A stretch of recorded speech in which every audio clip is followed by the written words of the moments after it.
what do you want to accomplish? We have segregated the plan with respect to main goals, sub goals, and then what are the step of action we'll be going to take to execute and to achieve those goals. So that's how we have prepared the plan. So the first main goal is that map out the entire plan for 2024. So that's the main goal with respect to marketing, so that everyone should be on the same page.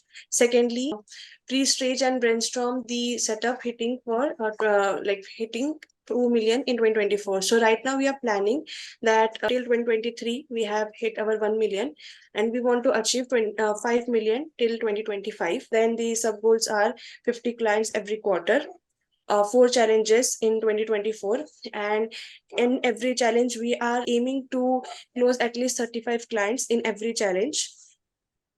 Afterwards, hosting EME 2024, like the same event that we conducted this year, we want to conduct it next year as well, and we want to close 20 clients through that event. And plus we are planning to get more of like good marketing footage out of it.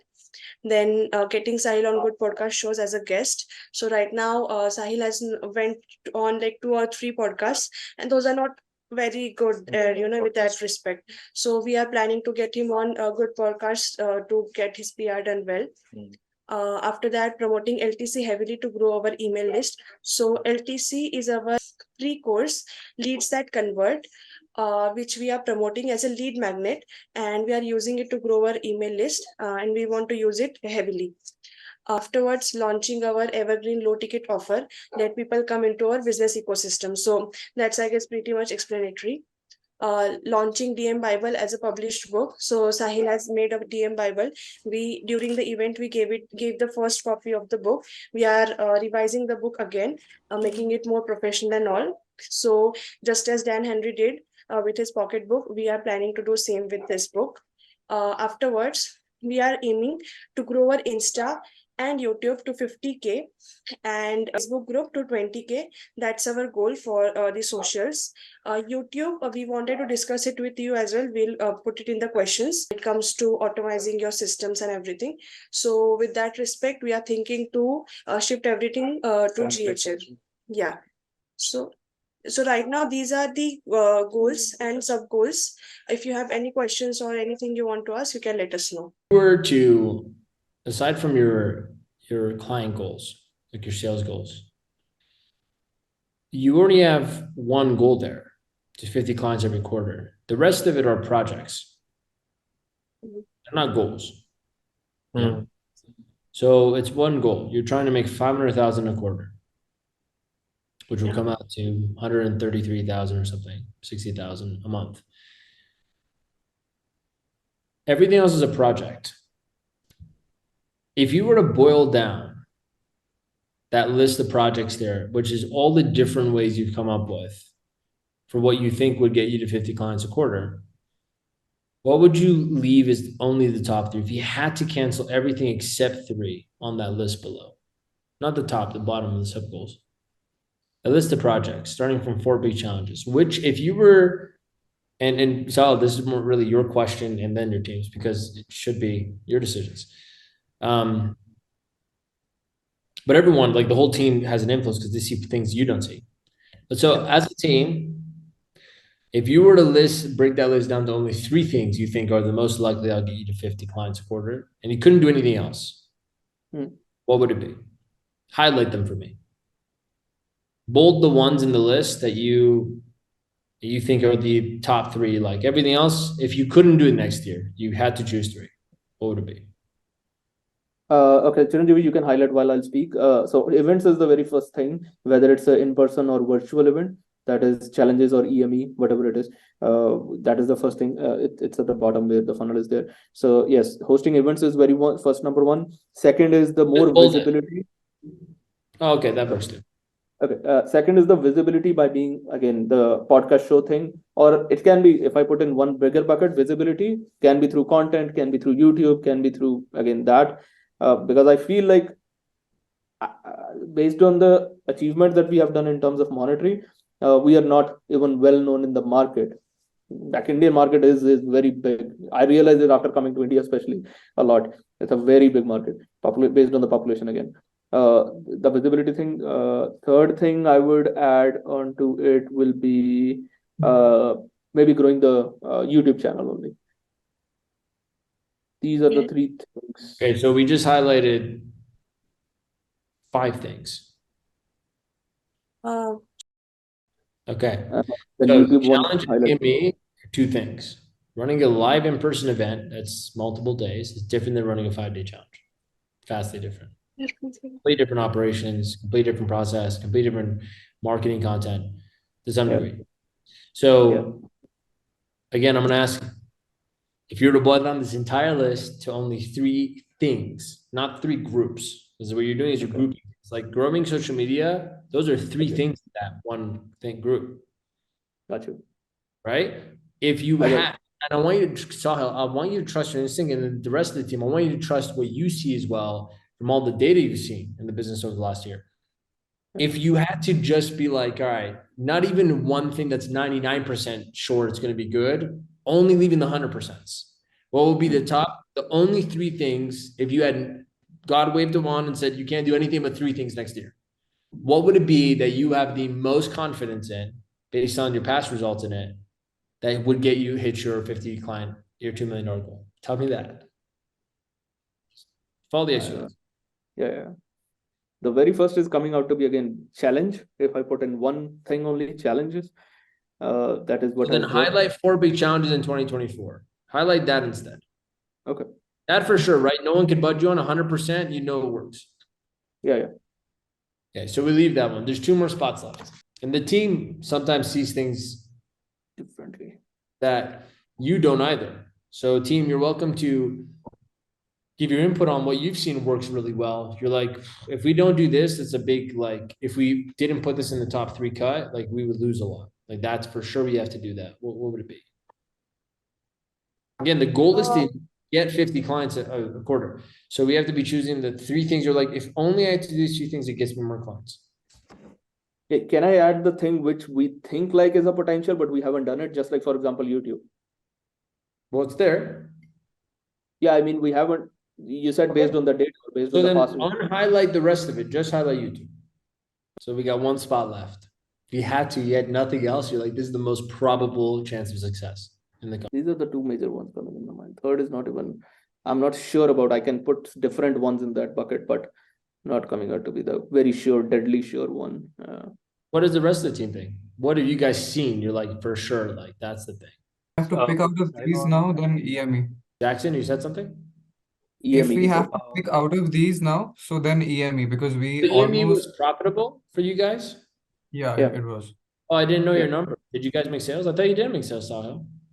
No, I told you. No, I told you even one was paid in full right at the spot, and 3 people saved the spot. 5th was about to. It's still in the row pending. I mean, and then one-on-one offers. Some people are asking for. What did you make from the event? So far, I'm telling you, 1 confirmed sale and 3 saved the spot. What was the total, Bobby? Approximately 12 lakhs. But we also collected $9,000 as ticket fees, like So 12. EME ticket. Let me put into dollars. So 12 lakh is $15,000. It costed us whole for the entire event and everything, and 9,000 we collected as in terms of tickets. The people who have saved the spot, what should I count them as sales or no? Yeah, sure. If they put a deposit down. Tickets was Okay, 9,000. Yeah. 9,000 Okay. tickets. We collected $10,000 in EME ticket prices. That was like $597 and $497 for the clients. And then on the event, we closed sales, which was priced at $9,700, and we closed 5 spots for it. Like four confirmed on the spot, like 3 on the spot, and then 1 paid in full there. Okay, so you're profitable with the event. Yes, we were. Okay, so you have your 3. Now, you ready for this? Was this a good exercise so far? Oh yeah. Because like, I'll tell you something, guys. I've only been doing this a little bit longer, so I've got to see more patterns. And the best, like what I want to give you guys is like mistakes I did, like to learn from, because it costs millions of dollars. And I'll tell you, my list used to look like this, like a lot of things, very ambitious. I remember, I think in like a quarter, I planned shit like this. You guys are at least doing a year. In a quarter, I'm like, I'm going to write a book. I'm going to do a challenge. I'm going to run an event. I'm gonna create a low ticket funnel off the butt. And then so here's the thing. I'm actually in, guess where I'm at right now? Right now, let me see you guys' face real quick. Right now, I'm in San Miguel and I'm alone here with only one other friend. His name is Andrew Cruzy. Andrew Cruzy was the coach to Cole Gordon, was the coach to Bastian Slot. Have you guys have seen these people online, the competitors out there? He's trained like all the big guys you see today in the organic game. Andrew Cruzy invented the mission post. I'm looking for 5 people that are promo cycle he made that Bastian uses. So I'm sitting here with the guy who invented, like he made it popular to sell with Facebook groups, do viral organic. And I'm sharing him my plans and I'm hearing his plans. And I'll tell you something, there is a real difference between people that are doing really well at the peak of his business. I think he did like 5 million, but he like doing 50% margins. Like he kept a lot of money. He sold the business for $1 million or something. Him and all of the people that he networks with, because he runs like a brotherhood. All these people are like 7-8 figure people. You guys want to make $2 million. You have to not, don't build for 2 million, build for 20. And when you build that way, you cross it by accident, but you also think more correctly, because if you're building something much bigger, you'll realize it takes far more. So you justify you can't justify doing more. You have to really hone in on only what matters if you're trying to build something really big, because overwhelm is going to cut you out before your skills do. So I'm talking to him, and I realized, you guys want to know the main pattern I saw between all the people doing really big businesses, like, and they're making lots of money, whatever, huge teams, lots of clients, versus the ones who just like kind of cycle in between 6 and 7 figures, go between 100 grand, 500 grand a year to like $1 million. Want guys know the difference? It's pretty remarkable, the epiphany. Their lists are really small. And it was shocking to me because I'm like, but you could do more. It didn't matter. The principle is focus. So I remember I was telling him, like, why don't you do this? He goes, we're just going to like spend 6 months on this one thing until it's really good. And he wanted the best. I talked to a man in a mastermind I was in. He was doing 2 million a month, not a year. He had one funnel, it was IG. One traffic strategy, IG shoutouts. He had one funnel, which is VSL on his IG. He had one offer, $4,800, 6-month program, something like that. Or it was lifetime. I don't even remember. I think it was lifetime. And he did nothing else. He had no back end. By the way, I'm not saying you guys should change your business model. I want to teach you the principle here, because you could do, like for him, he's like hyper focused, but you have skills that you can do. I remember coming to him with the idea. I'm like, why don't you do an internal 2-day event? Because I'm really good at like upselling clients. I've done like 200,000 days with that. So I'm like, that's a thing I know. I mean, you should go do a 2-day event inside your thing. He has like 5,000 people on his coaching program. And I'm like, you would probably make like $10 million in a day. Like even if 500 people bought like a 10K thing, you make like 5 million in a day. And he goes, yeah, we're just going to keep doing what we're doing until we get to 10 million. I remember to hear that. I'm like, I must be thinking wrong. That was not what I would be thinking. So bring the list up again. My biggest thing to you guys is this. This is a really sexy looking list.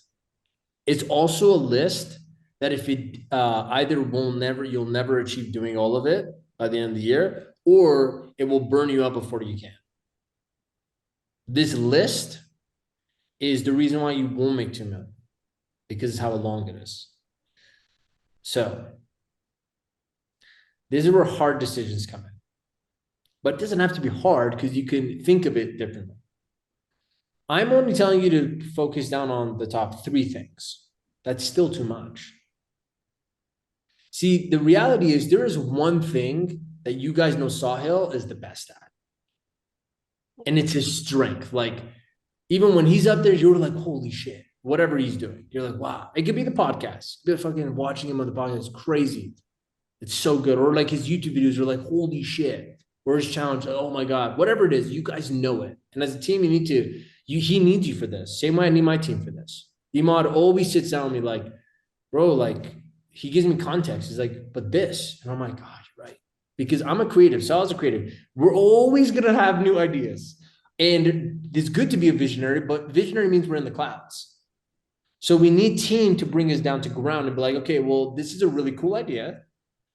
And I think you probably do great at it, but let me show you the operations it's going to take. And then they go, oh, low ticket funnel. Oh, we need a funnel builder, an integrator, a full-time tech person 24/7 for when things break, because it does. We need to make a bunch of ads to actually sell the low ticket thing. We need to constantly promote every day. And we can't promote it next to the high ticket stuff we're doing. But if we do it, it's good. But then all these people are going to come and they're going to need like a full-time customer service rep to like answer all the questions they have because they're low ticket people.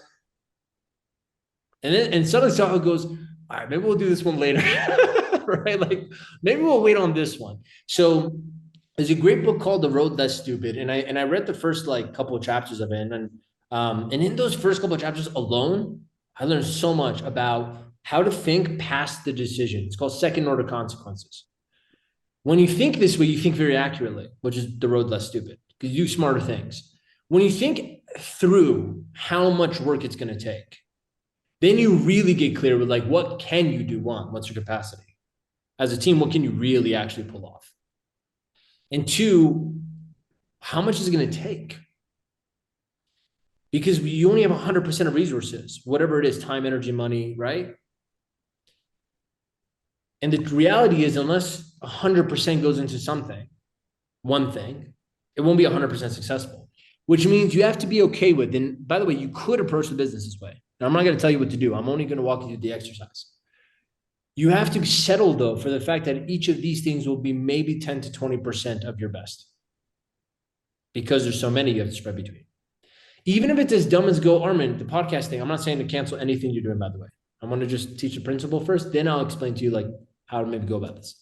Even the podcasting, you might be like, it's really easy. I just got to show up for an hour a week and my team just does some stuff. It doesn't take a lot of effort. So we could still do that on the side. I go, no problem. But what you're not realizing is, one, could the podcast be 100 times better if you did focus? Yeah. And is it hurting your brand or building your brand to have a mediocre podcast?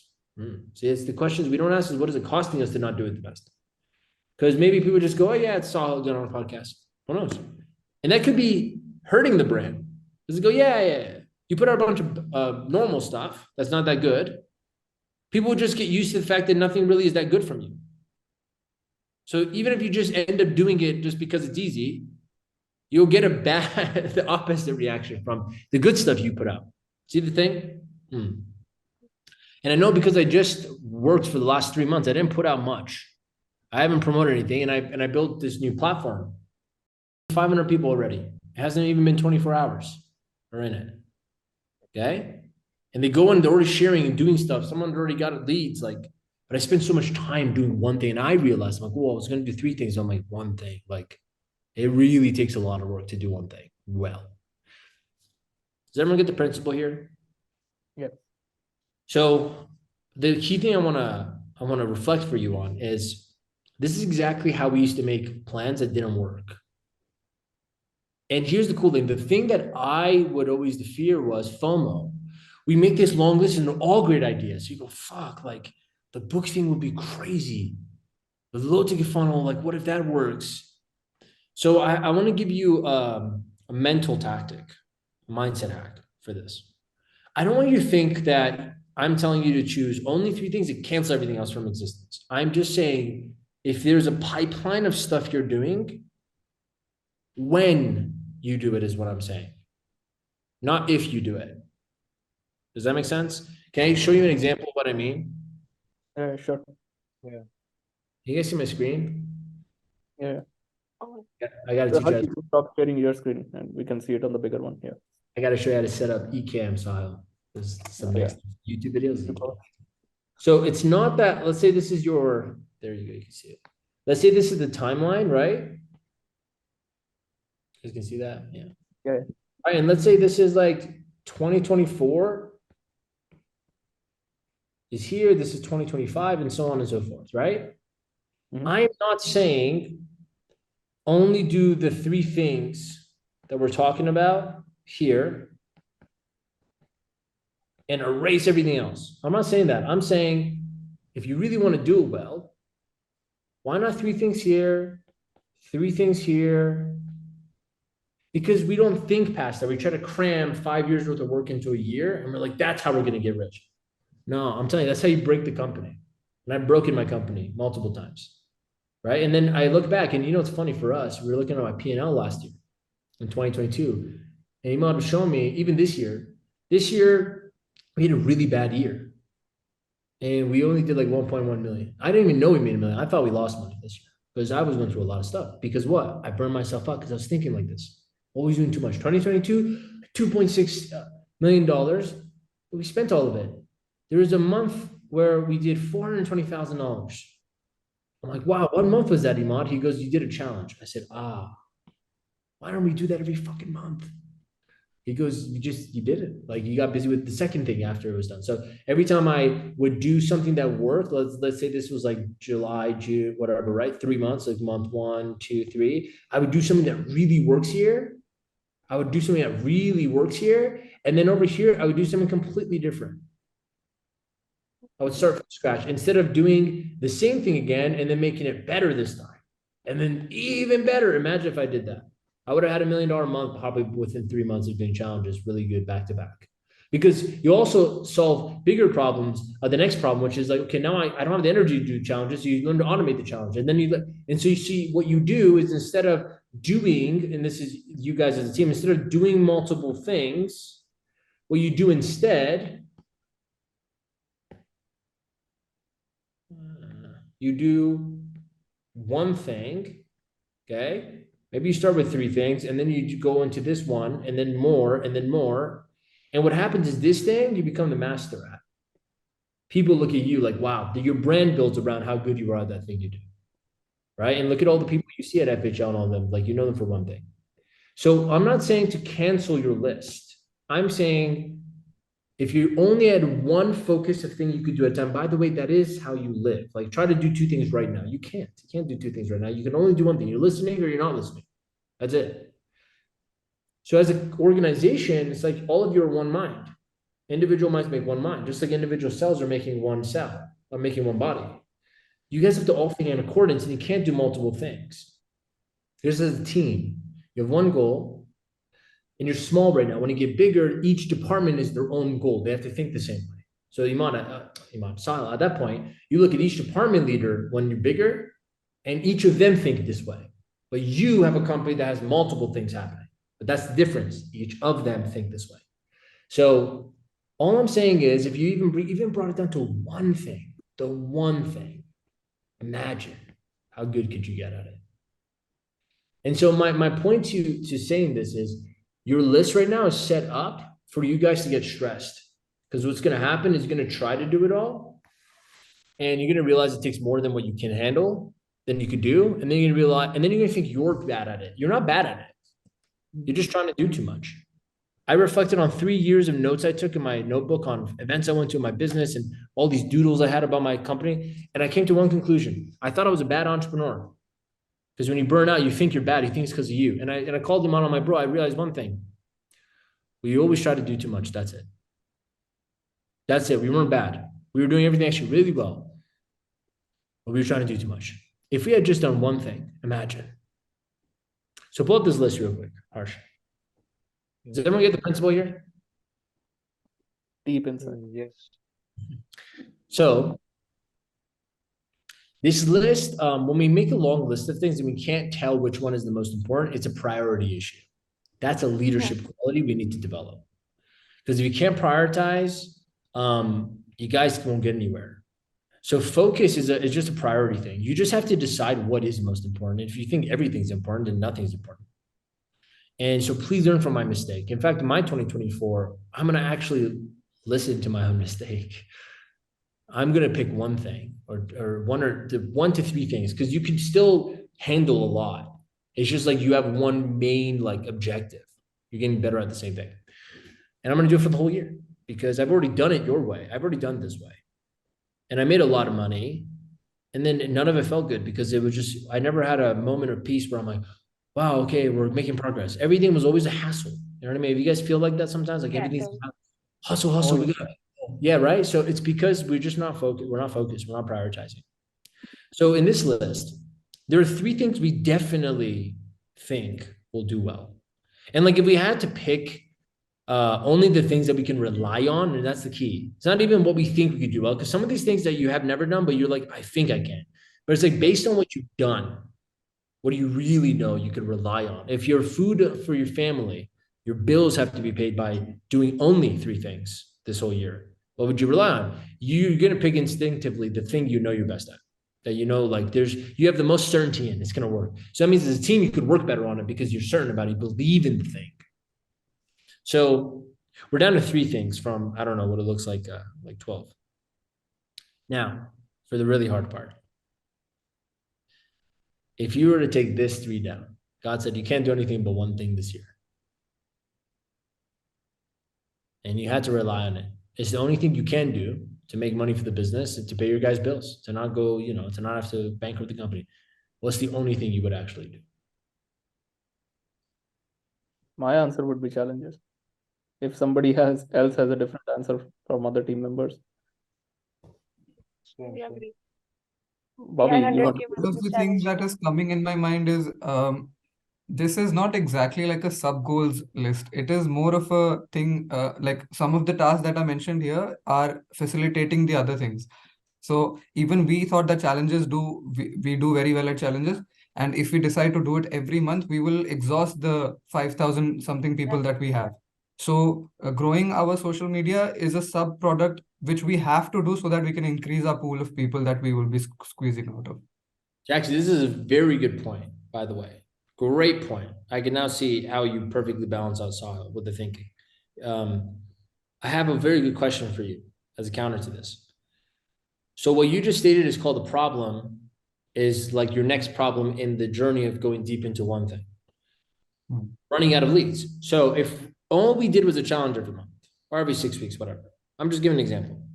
And the problem becomes what? The first problem you hit is going to be we're selling it to the same people.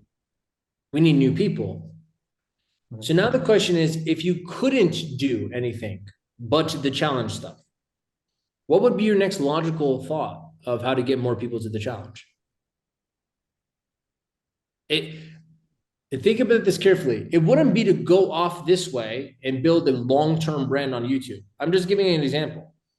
If you had to rely on this, that you had another challenge coming up in 6 weeks, well, how would you get new people to it? Ads, yeah, paid ads. You would do paid ads. That may be the next thought. You might be like, we got to get better at getting more traffic through viral content in groups. We have to find new places to do organics. That's what I'm talking about when I say you go deeper into one thing. But I'm telling you, I made the same kind of, by the way, you're not wrong either, Jackson. Building your social media brand is a way to fix that problem. But there are detoured paths, and then there is like the actual path still. And a lot of common mistakes that I see I've done and people do is like they justify a distractive path as the solution to the path. And it's maybe they just don't know any better. But bro, the difference between depth versus width is this. I know a person who does a challenge every month. They did it so many times. Eventually, they're like, we need to learn how to run ads because we're running out of audience. So they ran ads. They perfected the ad system. I'm just giving an example. Then they're like, we can't keep doing this because we travel sometimes. They learn how to fucking automate and stream a recording of them doing it live. So it looks like it's live. That's called depth. That's mastery. You go so deep into fixing the same thing that you discover shit no one else is competing with you even knows. That's how you become the best. Not by doing more of more things. It's about doing more of the same thing. So the answer, Jackson, is a real problem, but answering it without going off the path, that's the secret to how you're going to grow way past 2 million next year. I promise you that. That's the thing. So it's like, we got to snap your mind back into like, we're still trying to get people to the challenge over 6 weeks. You don't think put out a YouTube video. You don't, even though building a YouTube brand is really important. All of these, by the way, are equally, I think, really important. But the nature of focus is that you don't I'll give you an example. Oh, this is a really good example. If you make dinner, you taste the dinner, you're like, doesn't taste that good. It's kind of good, but it's not going to wow my guests. Let me create a side dish that's tasty. So it can make up for the main dish not being so tasty. That's what I mean. Instead of what? You either start from scratch with this dinner and you make it better, or you add spices. Okay. Now tell me, you go to a 5-star restaurant, 5-star Michelin star chef is cooking for you. Do you think they give you more dishes to give you a dining experience that's like unforgettable? Or do they take sometimes the smallest fucking piece of food and they surgically go so deep into making it taste that you go, one bite is worth an entire fast food meal? Wow. That's all I'm saying. You guys already know what it's like to try to do too much. I promise you. You might as well try what it's like to do only one thing, and doing so much of that one thing, you guys get bored of it. That's the kind of pitfalls that are going to show up. You're going to get bored of it yourself. That's exactly when you got to turn up the heat with it more. How do we make this? How do we do this even better and better? I'm telling you, man, I made this mistake a lot. I would see a problem and I'd be like, all right, okay, fuck, it's because of this. Well, why don't we try this? We go here instead of here.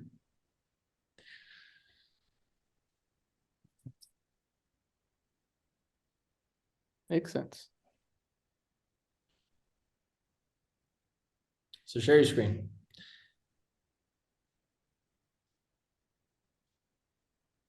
I love Jackson to ask that, man, because like that's exactly where it happens. The list gets longer. So you guys generate leads from organic. That means if you only have 5,000 people in the challenge and you need more people, that means you got to get better at organic, which by the way is what you teach. So it doesn't just make you better at doing this one thing that makes you money. It makes you better at the thing you're telling people on how to do. Think about that for a moment. You'd be the only person that has gone so deeply focused into that one method of organic, whereas everyone else just reached like level 3 levels deep into organic, and that's what they're giving their clients. You go to level 10. You go, oh, we found out stuff about organic that no one else knows. Like you could find groups this way, or there's you can now find organic traffic on like these platforms to do the exact same thing, and you build systems around that because you need that system. But I'm telling you, like, this is where we all lose. This is where people get stuck right there. That thought right there is like, I'm gonna fix this by doing something there instead of here. So Can I ask challenges. one? Yeah, go ahead. Ask. Yeah, I had a question with respect to why we decided to do 4 challenges in a year because we wanted to build an exclusivity that, challenge only happens once, like in every quarter, something like that. So will we lose that exclusivity in process of in doing challenges every month? Like will people start to feel that, Sahil does challenge every month, so we can attend it anytime we want. So will that atmosphere, yeah. They take Yeah, it granted in short. what's that? Uh-huh. They take it granted in short. That's what you mean. Like it's Yeah, that is like happening every month. So like, what's new? yeah, All of these, again, these are great questions. And I'm telling you right now, all the things that come up right now are lack of knowledge. Like I used to think the same thing. And then I saw someone doing it every month, making 20 million a year. I'm like, how? You add new people to it. Oh, there's an answer to every question you have. And whatever questions that come up, they're just a roadblock you need to overcome. That's the point of focus, is that you find more resistance as you go deeper into something you're focusing on. So you need to overcome it. You don't have to divert the path or find a different thing. You have to overcome it. That's mastery in life. And so in this case scenario, you guys want to make $2 million? I think you already know what you would need to do. Now, to answer the question, Armin, we have a long list of other things we either already started, which is a bitch, right? You go, I already started this. Maybe it's already built. Maybe you emotionally really sold yourself on it. So it would feel like just so hard to withdraw from doing it. I get it. I'm telling you, I've been in these positions. Here's how to look at it. All I'm saying is to enforce a discipline in your operation, not to change what you want to do. Just do it differently. And you will avoid the big mistake of maybe not making even, more than the same thing you made.